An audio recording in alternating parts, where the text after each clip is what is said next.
Olá pessoal, estamos aqui para mais uma aula. Um forte abraço a todos vocês, um Feliz Natal, um próspero Ano Novo, iniciando já nossa reta final para o término desse ano, beleza? Espero que estejam todos vocês bem, com saúde. Só para a gente estar bem, vivo com saúde é uma grande coisa. Pessoal, a gente vai dar continuidade à nossa trajetória dos nossos presidentes aí. Hoje a gente vai falar sobre o presidente Luiz Inácio Lula da Silva, o governo dele, né?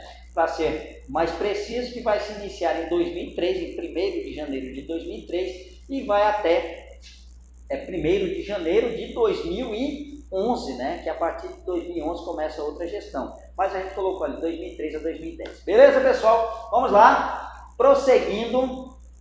Nosso próximo slide, a gente vê a posse, né? Só para a gente observar, Lula, né, o presidente Luiz Inácio Lula da Silva, ele vem tentando aí ocupar a cadeira presidencial há várias e várias eleições, desde 89, quando ele perde para Fernando Collor de Mello.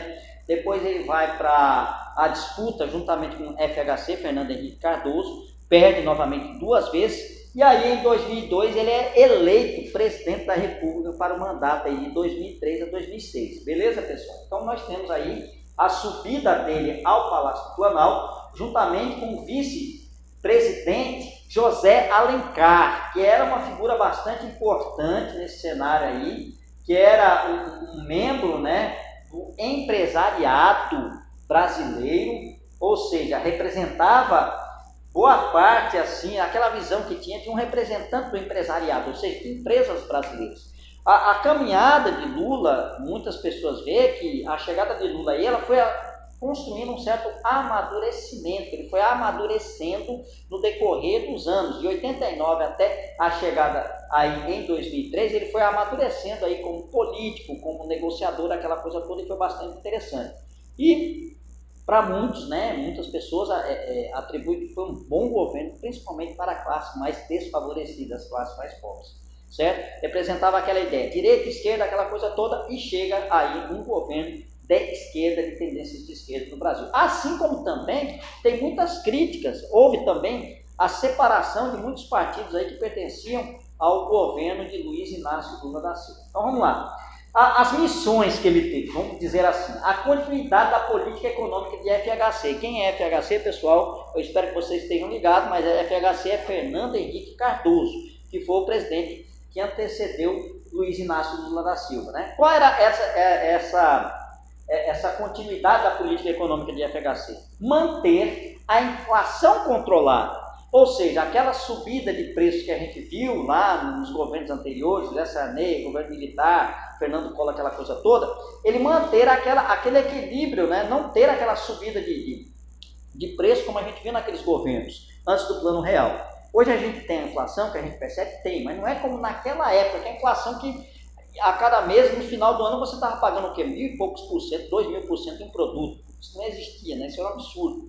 Então a inflação tinha, mas ela estava sob controle. E também a estabilidade do Plano Real, que até hoje, mesmo com seus altos e baixos, nós temos a estabilidade dessa moeda, que é uma moeda que está durando há muito tempo, já temos, se não estou enganado, 9 moedas, mas o Plano Real ainda está firme e forte aí, e a gente espera que continue por um bom tempo.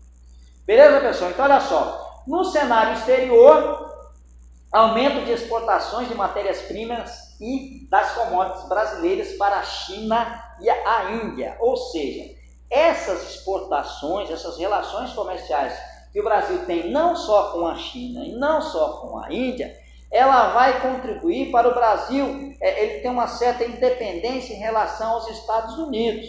Ou seja, na área comercial, correto? Porque daí ele não vai ficar só dependente, só com uma relação comercial com os Estados Unidos. Ele começa a se desprender dessas relações e ter outros mercados, como a gente vai ver, bastante importantes. Em 2008 ele tem uma crise, existe uma crise mundial em 2008, que vai envolver os Estados Unidos e a Europa, uma crise imobiliária. Vocês dão uma pesquisada direitinho, vocês vão entender como é que foi essa questão dessa crise. E aí a estratégia do governo Lula foi a diminuição dos impostos sobre produtos industrializados, o chamado IPI. Produtos como geladeiras, eletrônicos, eletrodomésticos, essas coisas, né? Produtos industrializados, ele tira alguns impostos, tira esse imposto aí do IPI, e aí vai ter uma redução. Uma redução nesses impostos, os empresários, a indústria, ela não vai repassar a crise, né, os efeitos da crise para a população vai continuar comprando, a população continua comprando, as empresas continuam fabricando, se elas vão continuar fabricando, elas vão continuar gerando emprego, aquela coisa toda, e vai circular o dinheiro. A ideia foi essa, e deu certo. E como ele dizia, né, não, a crise mundial vai passar aqui apenas como uma marolinha. Então ele conseguiu sustentar aí, a crise poderia ter sido muito pior. Atribui essa crise de 2008 como a crise de 1929, entendeu? Então, ou seja, a crise foi bastante pesada. Prosseguindo, pessoal, vamos lá. E aí, uma das principais marcas do governo Luiz Inácio Lula da Silva foram os programas sociais. Muitos programas sociais não surgiram no governo de Luiz Inácio da Silva. Porém, o governo de Luiz Inácio Lula da Silva ele vai aumentar o alcance desses programas sociais, ou seja, várias outras pessoas receberão esses programas sociais, essa ajuda do governo, né? E não vai ser uma esmola. Muitas pessoas podem falar assim, mas com esmola, tem dinheiro. Não, você recebia aquela ajuda, as pessoas recebiam aquela ajuda, mas elas tinham que ter uma contrapartida, elas tinham que ter alguma coisa para oferecer em troca, era alguma coisa que ajudava, colaborava no crescimento dessas pessoas, dessas famílias. Vamos lá. Programas como Bolsa Família, como Fome Zero e outros programas sociais foram desenvolvidos, ampliados aí no governo dele. Bolsa Família em 2004, né, programa de 2004, onde a renda era transferida diretamente para as famílias. Quantas pessoas aí não receberam, não recebem até hoje o chamado Bolsa Família? Depois esses programas todos vão ser unificados. Existiam vários programas que depois vão ser unificados aí no Bolsa Família, né? Os beneficiários deveriam cumprir certos requisitos. Ou seja, não é qualquer um não, teria que ter alguma coisa para dizer que o cara teria que ser beneficiário aí do programa Bolsa Família. Vamos lá, uma renda mensal entre 85 a 175 reais caracterizava aí o perfil para ele poder entrar aí nesse programa social, né?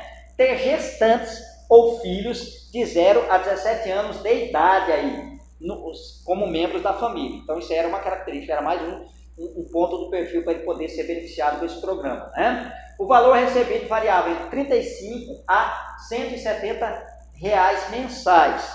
Muita gente diz, pouco, não sei aquela, mas contribui. Para quem não tinha nada, isso contribuiu muito. E era, segundo a visão de muitas pessoas, era uma visão de dizer o seguinte, não vamos dar muito para a pessoa também não esquecer de correr atrás das outras coisas que tem que correr. É uma ajuda, e aí você tem um complemento, uma ajuda, uma renda fixa, vamos dizer assim, e a pessoa também vai correr atrás de outras coisas também. Muitas pessoas defendem essa ideia. A contrapartida, o que a família tinha que oferecer? Uma família para poder ser beneficiada aí com Bolsa Família. Tinha que se comprometer a ter os filhos na escola.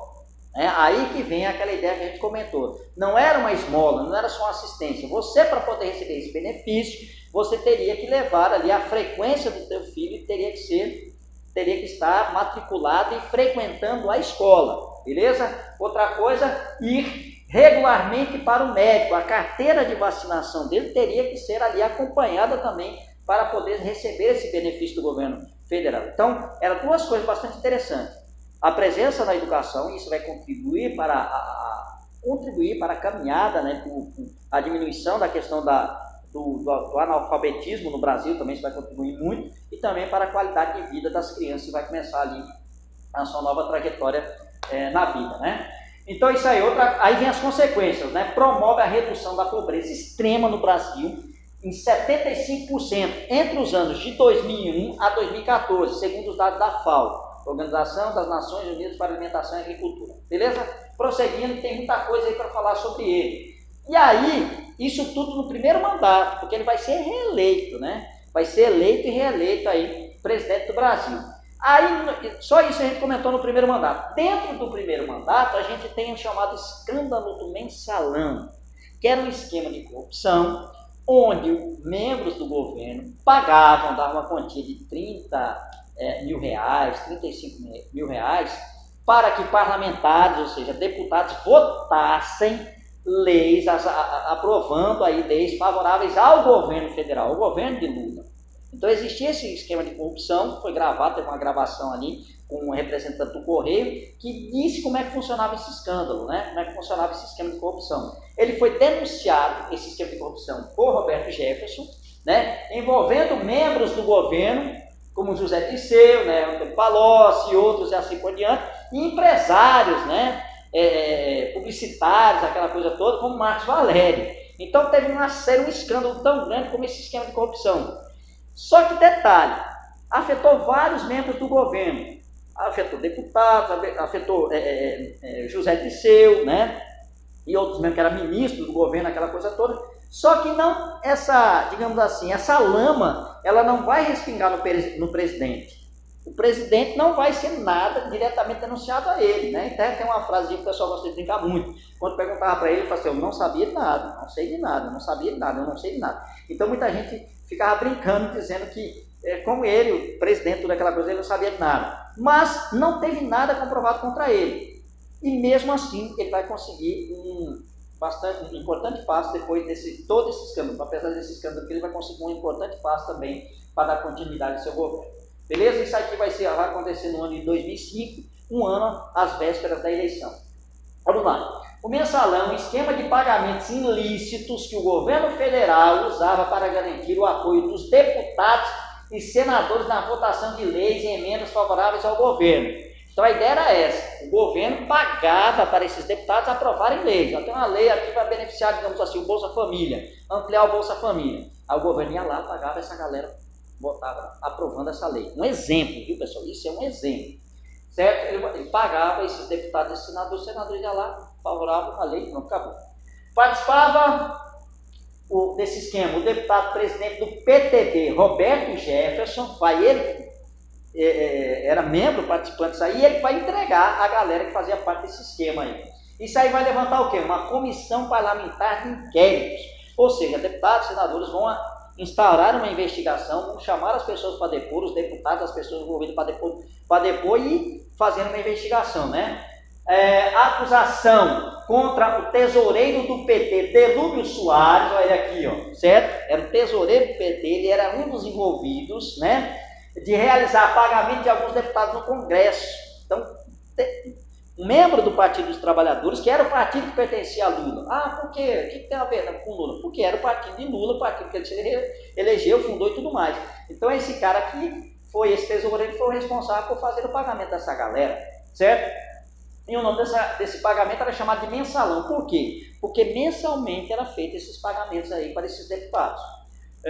Há denúncias. Derrubaram o ministro da Casa Civil, José Dirceu, esse rapaz aqui, pode estar vindo para mim, né? Esse rapaz aqui, o ministro chefe da Casa Civil, vai ser exonerado do cargo, vai ser tirado do cargo, beleza? O deputado Roberto Jefferson foi declarado inelegível, ele vai perder o mandato dele por 10 anos, mas não vai poder se eleger por durante 10 anos, depois ele volta ao cenário político, aquela coisa toda. E o deputado do PT, mais um acusado, né, João da Cunha, foi acusado de participar do esquema, só que ele renunciou antes de ser, digamos assim, cassado o mandato presidencial dele. E essas aqui são algumas figuras, né? Delúbio Soares, José Dirceu, Roberto Jefferson, né? Isso aqui é um empresário que também participava do esquema ali, que é Marcos Valério, aquela coisa toda. Foi um auê, uma bagunça danada no governo, e o objetivo, muita gente diz que o objetivo era tentar derrubar o presidente. Beleza? Mesmo com esses escândalos de corrupção, e a gente vai para o próximo slide, mesmo com esse esquema de corrupção, ele consegue se reeleger nas eleições de 2006, né, para mais um mandato de 4 anos. Então, Luiz Inácio Lula da Silva, com 60,83% dos votos válidos, vence o candidato do PSDB novamente, mais um candidato do PSDB, Geraldo Alckmin, com 39,7% dos votos válidos. Beleza, pessoal? Então ele consegue se reeleger novamente aí para mais um mandato. Muitos atribuem a situação da reeleição de Lula, porque o pessoal não estava preocupado, o pessoal estava sendo beneficiado, muitas pessoas sendo beneficiadas, saindo da linha da pobreza, aquela coisa toda, então não estavam muito preocupados com essa questão de corrupção, porque muitos estavam sendo beneficiados. É uma ideia, um ponto de vista que muitas pessoas defendem.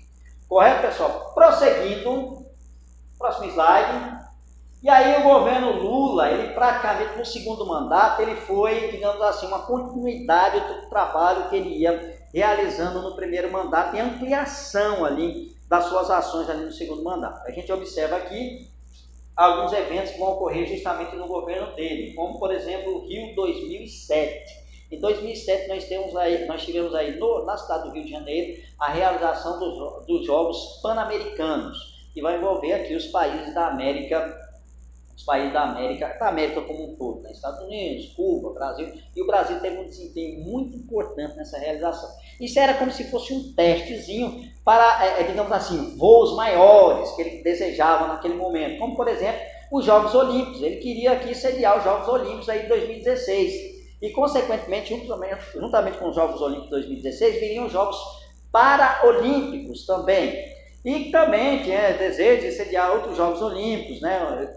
Tinha o desejo também de sediar aí a Copa do Mundo, que desde 1950 não tinha ocorrido aqui em território brasileiro, em solo brasileiro, e volta a ocorrer anos depois, né? Então, olha só, o Brasil conseguiu ter aprovada a sua candidatura, então ele vai se candidatar no período dele e depois vai conseguir eleger, né, para poder sediar a Copa do Mundo em 2014, os Jogos Militares de 2011, os Jogos Mundiais dos Povos Indígenas de 2015, os Jogos Olímpicos e Paralímpicos em 2016. Então vai conseguir aí todos esses eventos. Esses eventos, segundo muitos dizem, era bastante importante porque dava uma visão, uma credibilidade, aquela ideia do Brasil firme, forte, né, próspero ali para as nações vizinhas, né? Ou seja, era uma marca, vendendo uma marca do Brasil e tal, aquela coisa toda. Isso aí vai promover a construção de estádios, uma infraestrutura para poder receber esses jogos, né, como hotéis, estradas, né, melhoria de portos, aeroportos, aquela coisa toda,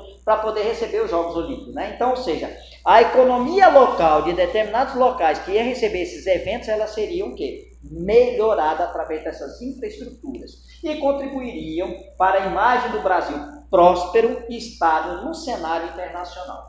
Beleza, pessoal? Prosseguindo. E aí também uma das obras aí, né? Isso aqui é apenas um resumo, pessoal. Tem muito mais assunto, muito mais material em livros, na internet, videoaulas por aí, que vocês podem explorar a respeito do governo de Luiz Inácio Lula da Silva, tanto o primeiro mandato quanto o segundo mandato. Beleza? Olha só. Uma das obras aí também, né? Um dos programas aí também do governo Lula, no segundo mandato, foi justamente o PAC, Programa de Aceleração do Crescimento. Foi em 2007, ele vai instituir esse programa que tinha o objetivo de incrementar a infraestrutura do Brasil.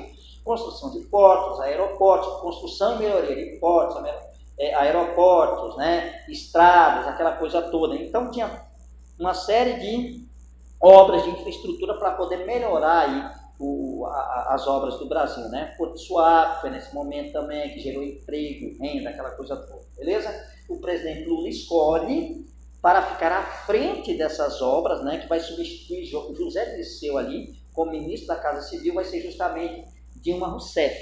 Então, ele vai escolher como ministra, chefe da Casa Civil, Dilma Rousseff, beleza? O programa foi desdobrado a fim de alcançar outras áreas que necessitavam atenção, como infância, habitação, cidades, históricas e tudo mais. Ou seja, depois do programa do PAC, ele vai se estender para outras áreas. E aí vocês vão ver depois, não vamos entrar muito aí, porque a gente vai falar do outro governo, né? Outras obras aí também do PAC, além dessas de infraestrutura. A verba para custear esses programas viriam do governo federal e de empresas privadas, né? Seria um PPP, se eu não estou enganado, Participação Público-Privada. Se eu não estou enganado, se tiver me perdoe. Prosseguindo. E aí, na questão de educação também teve avanços importantes também na área de educação em todos os setores, tanto na educação básica quanto na educação superior, né? Então, olha só, instituiu o Fundeb, Fundo de Desenvolvimento da Educação Básica, 2007, com o objetivo de auxiliar o financiamento e a expansão da educação básica, recursos, dinheiro para poder custear, financiar professores, material didático, livro, merenda, aquela coisa toda. Então, o Fundeb já é justamente para dar aquela incrementada na economia da educação, né, que era uma das bandeiras também que era defendida pelo governo de Luiz Inácio Lula da Silva. Ensino superior também não ficou atrás, olha só, promoveu a ampliação de bolsas para mestrado e doutorado. Ele queria qualificar o profissional de nível superior. Então, você tem o quê? Faz a faculdade, depois você vai para o mestrado, você vai para o doutorado, você vai para a pós-graduação, você vai incrementar ali o seu currículo educacional a nível superior ali, principalmente nessas áreas, né, que necessitavam. Ampliou o acesso das camadas mais pobres da população ao ensino superior através do sistema de cotas sociais e raciais adotados por 20 universidades federais e 14 estados. Olha só, se eu não estou enganado, não é isso, Rubens? Parece que na aula do 8º ano ou do 7º ano eu falo sobre essa questão aí das cotas raciais. Se eu não estou enganado, no 8º ano, umas 2, 3 semanas atrás tem ela. Aonde vocês podem olhar lá direitinho, onde vocês irão ver os estados pioneiros, né, nessa questão de cotas raciais e sociais, né, que será Brasília, né, o UNB e a UERJ no Rio de Janeiro, que serão responsáveis por essas cotas, né, ou seja, uma parte das vagas à universidade será destinadas aí para pessoas, né, que se declararam negras e pardas e para pessoas de baixa renda também. Em 2009, criou o Sistema de Seleção Unificado, SISU, tendo por base a nota do Enem, que escolhe alunos para as vagas em universidades federais através da nota do Exame Nacional do Ensino Médio, do Enem. Então, você fazia ali, através da nota do Enem, você escolhia, você era selecionado para uma determinada universidade. Abriu 14 novas universidades federais para aumentar as vagas e outras também, né? Promoveu o crescimento das universidades privadas através do programa, cadê está aquele aqui? ProUni, né? Universidade para Todos. Universidades privadas com um programa de financiamento de bolsas públicas em universidades particulares através do ProUni, Programa de Universidade para Todos, criado em 2005. Qual era a ideia? Você muitas vezes não vai conseguir envolver todos aí nas universidades públicas. Então você também estende a mão, ajuda também as universidades particulares através dessas bolsas de estudos aí puxadas pelo governo federal. Beleza, pessoal? Aí a gente tem a imagem, né? A gente tem a imagem do ProUni, do Enem, do SISU, do Fundeb. Sim, nos programas sociais, uma coisinha que eu esqueci de falar para vocês. Tivemos aí também o PET, Programa de Erradicação do Trabalho Infantil, que foi criado no governo FHC, mas foi bastante ampliado no governo de Luiz Inácio Lula da Silva. Prosseguindo, né? Tá chegando a hora do almoço, né, Rubens? Política externa. O governo Lula, ele vai avançar muito na política externa. Ele vai ter aliados, né? Não vai ficar só preso nos Estados Unidos. Embora, eu até não coloquei aqui, eu lembrei depois, a imagem de Barack Obama, juntamente com Lula, tem até uma frase que ele disse, esse é o cara, aquela coisa toda, né? Programas sociais do governo Lula foi despertou bastante interesse de várias nações do mundo, inclusive. Então, olha só, e aí a gente tem Lula com vários representantes internacionais aí. No campo internacional ele fez muitas alianças, relações, aquela coisa toda, principalmente com países da África. Aqui nós temos aí Lula juntamente com Nestor Kirchner, é isso? Com Hugo Chávez também. Nós temos aí representando tanto a Argentina, ex-presidente falecido da Argentina, e também ex-presidente falecido da Venezuela, né, Hugo Chávez. Aqui com Jacob Zuma, presidente da África do Sul. Nós temos aquele com Mahmoud Ahmadinejad, isso aqui era o presidente do Irã, bastante polêmico, ele declarou em frases bastante polêmicas, dizendo que o Holocausto não existiu, que foi aquele extermínio de 6 milhões de judeus, aquela coisa toda. Então ele tinha o interesse de desenvolver o projeto de armamento nuclear, coisa que no Irã, e coisa que os Estados Unidos era contra, aquela coisa toda. Então era bastante polêmico. E Lula vai receber ele aqui em Brasília, né? Então isso aí vai deixar a galera bastante agitada em relação a isso. E aqui está a reunião de Lula com os membros que compõem o BRIC na época, porque depois vai dar origem ao BRICS com a entrada da África do Sul, né? Nós temos aqui representando Lula, representante da Rússia, representante da China, representante da Índia. Beleza? Então olha só, participou do Fórum Internacional de Davos e do G20, isso era bastante importante, reunião de cúpulas administrativas de países de vários locais aí. Manteve uma agenda de cooperação com os países como a China, a Índia, a Rússia, a África do Sul, que resultou na Aliança Econômica do BRICS. A aproximação com o continente africano, e aí a gente vê essa aproximação com 19 embaixadas abertas no continente, aumentando as trocas comerciais. Relações diplomáticas, depois vão aumentar a relação comercial entre os países do Brasil e do continente africano, né? Em 2010, olha só, isso aqui é bastante interessante. Em 2002, o intercâmbio, troca comercial do Brasil com o continente somavam 5 bilhões. Em 2002, 5 bilhões. Em 2008, passou a somar 29 bilhões. certo? Olha o aumento que teve, de 5 para 29 bilhões. Perdoou também dívida de países africanos, ele perdoa a dívida, mas também consegue mercado. Ele começa a comercializar, negociar, vender produtos ali, também para países da África. Né? Qual era o objetivo dele? Forçar uma reforma na ONU, Organização das Nações Unidas, alcançar um assento permanente no Conselho de Segurança. Ele almejava ali espaço na ONU, certo? Recebeu em Brasília o presidente do Irã, Mahmoud Ahmadinejad, que é esse que a gente vê aqui em 2009. Então tinha uma série de coisas. Outra coisa, ele vai conseguir diminuir a dívida externa dele, 138 bilhões, se não estou enganado. A dívida externa do Brasil no governo Lula vai ser diminuída, porém a dívida interna vai ser ampliada também. Tem esse detalhe aí. E consegue também fazer empréstimos ao FMI também, o governo Lula. Prosseguindo, e aí tem, para a gente encerrar, nós temos aí também um outro, né, a descoberta da camada pré-sal, uma camada bastante, uma quantidade muito grande de petróleo, numa camada abaixo, numa camada chamada pré-sal, a 7.000 metros de profundidade, que o Brasil descobriu ali entre o Espírito Santo, por ali, o sul do país. Tem até a imagem, depois a gente pode trazer essa imagem para vocês verem nas próximas aulas, né?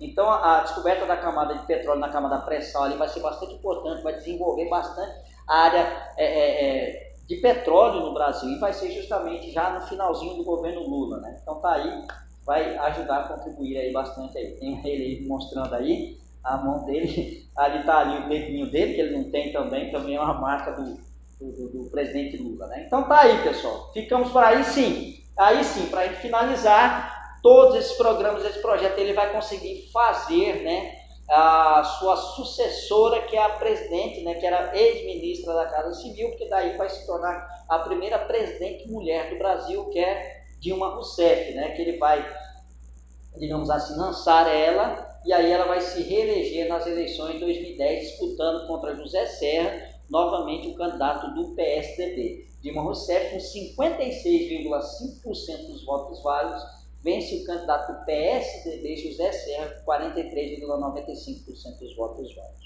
Beleza, pessoal? Esse é assunto para a nossa próxima aula. Um forte abraço a todos vocês. Fica essa mensagem, não deixe seu futuro nas mãos da sorte. Comece hoje mesmo a estudar e lutar pelo seu sucesso. Forte abraço a todos vocês, até a nossa próxima aula. Valeu!